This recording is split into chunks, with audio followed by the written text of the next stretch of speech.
자꾸 만나고 싶어지는 사람의 대화법. 기분 좋은 대화의 비밀. 미국 메이저리그에서 활약하고 있는 일본인 투수 오타니 쇼헤이가 메이저리그에 진출한 지 얼마 되지 않았을 때의 일입니다. 한 시합에서 오타니 선수는 삼진아웃을 당했습니다. 기자가 그때 기분이 어땠느냐고 묻자 오타니 선수는 이렇게 대답했습니다.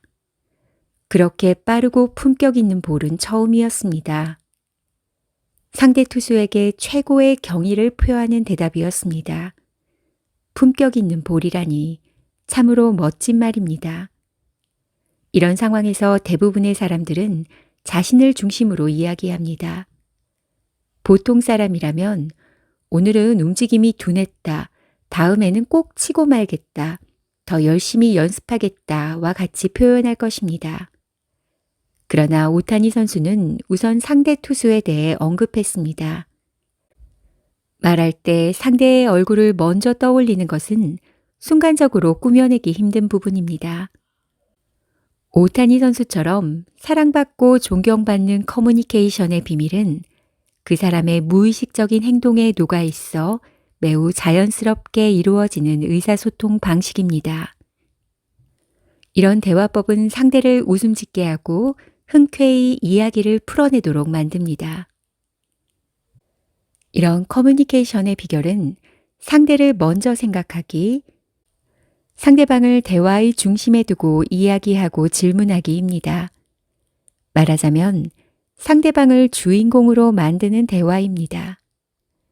흔히 우리는 다른 사람에게 애정과 존경을 받으려면 남들보다 뛰어나야 한다고 믿습니다. 그래서 무심코 자신을 주인공으로 내세우고 자랑하며 잘난 척을 합니다. 하지만 아무리 나는 이라고 자신을 드러낸들 상대방에게는 좋은 반응을 끌어낼 수 없습니다. 사람은 누구나 자신의 존재를 인정하고 싶어 하고 관심 끌기를 바랍니다.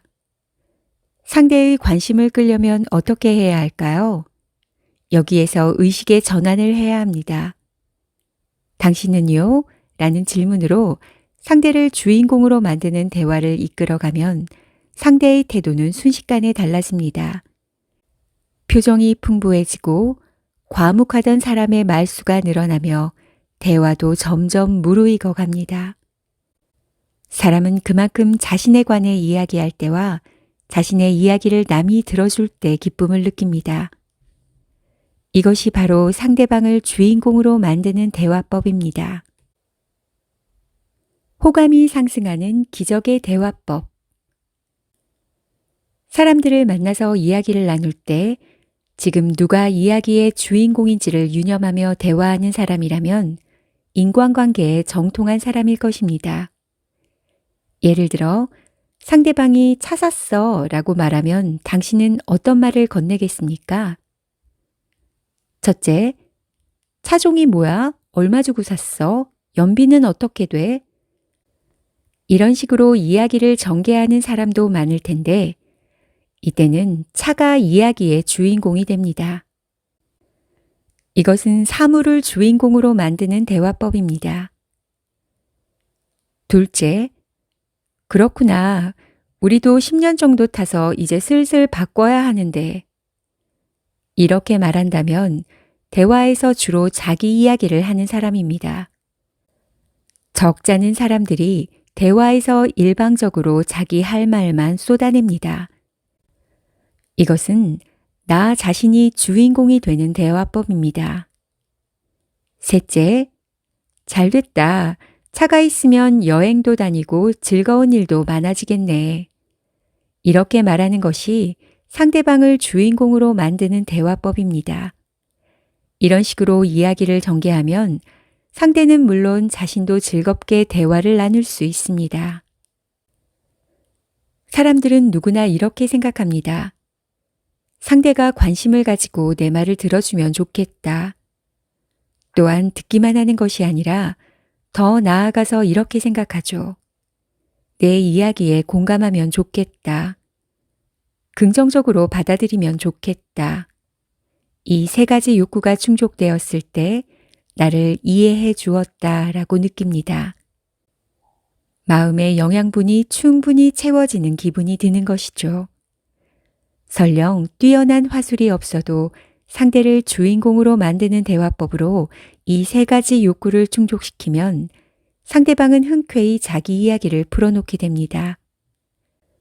그러면 두 가지의 근사한 보상이 당신을 기다릴 것입니다. 1. 상대방은 자연스럽게 당신에게 호감을 느끼고 꼭 다시 만나고 싶다는 생각을 합니다. 2. 이야기의 폭이 넓어지면서 대화가 부드럽게 흘러갑니다. 감사한 마음이 2배로 전달되는 표현. 골프를 하다 보면 함께 플레이하는 사람에게 가끔 이런 말을 듣습니다. 작년에 가르쳐준 퍼팅 방법이 정말 효과가 좋았습니다. 큰 도움이 되었어요. 스코어가 3타는 줄어든 것 같습니다. 이런 이야기를 들으면 그야말로 뛸 듯이 기쁩니다. 인간은 다른 사람에게 도움이 되는 존재가 되고 싶어 합니다. 자신의 역량을 인정받았다고 느끼면 자존감이 높아지기 때문입니다. 이때 핵심은 상대가 해준 일이나 가르쳐준 일에 대해 감사하는 마음을 구체적인 말로 표현하는 것입니다. 선배님이 해주신 여러 가지 조언에 정말 감사합니다. 큰 도움이 되고 있어요. 이렇게 모호한 표현으로 전달하면 상대는 큰 감동을 받기 힘듭니다. 선배님이 가르쳐준 아버지 세대 고객의 마음을 사로잡는 법은 지금도 아주 잘 활용하고 있습니다. 그건 몰랐어요 라는 말이 마법의 문장이던데요. 어떤 점이 유용한지를 구체적으로 말하면 듣는 사람의 마음에는 감동의 물결이 일어날 것입니다. 내가 있는 것만으로 힘이 된다는 말. 상대방 주인공 대화법에 대해 이야기하면 꼭 이런 질문을 받습니다. 당신이 없으면 쓸쓸할 거예요.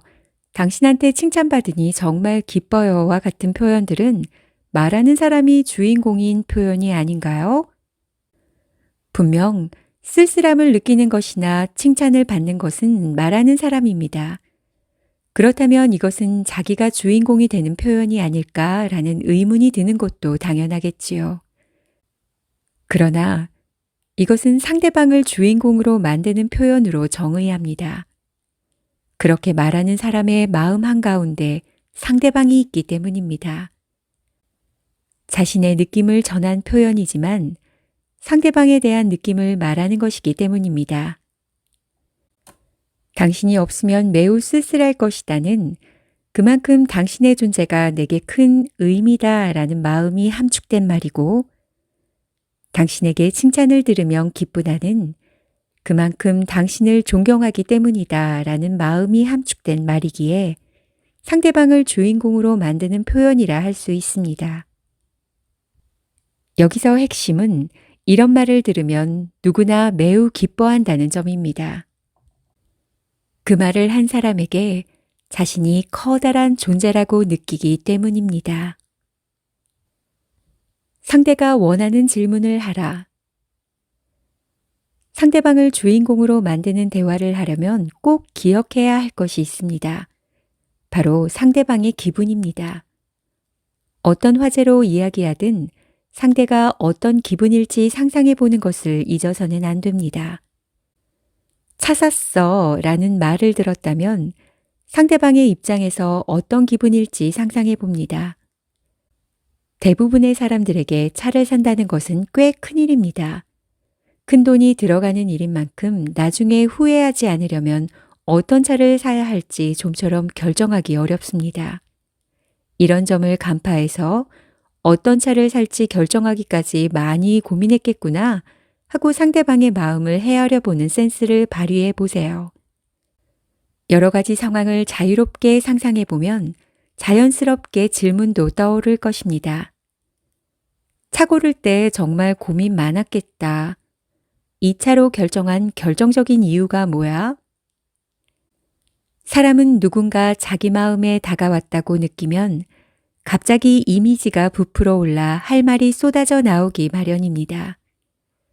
상대방의 관점에서 상상해 보면 놀라운 효과가 나타날 테니 꼭 시도해 보시기 바랍니다. 이상은 50cm 더 가까워지는 선물보다 좋은 말에 수록된 기분 좋은 대화의 비밀이었습니다. 사람은 누구나 자기 존재를 인정받기 바라는 법입니다. 사람들과 소통할 때 지금 대화의 주인공은 누구인가를 조금씩 의식해 보시기 바랍니다. 감사합니다.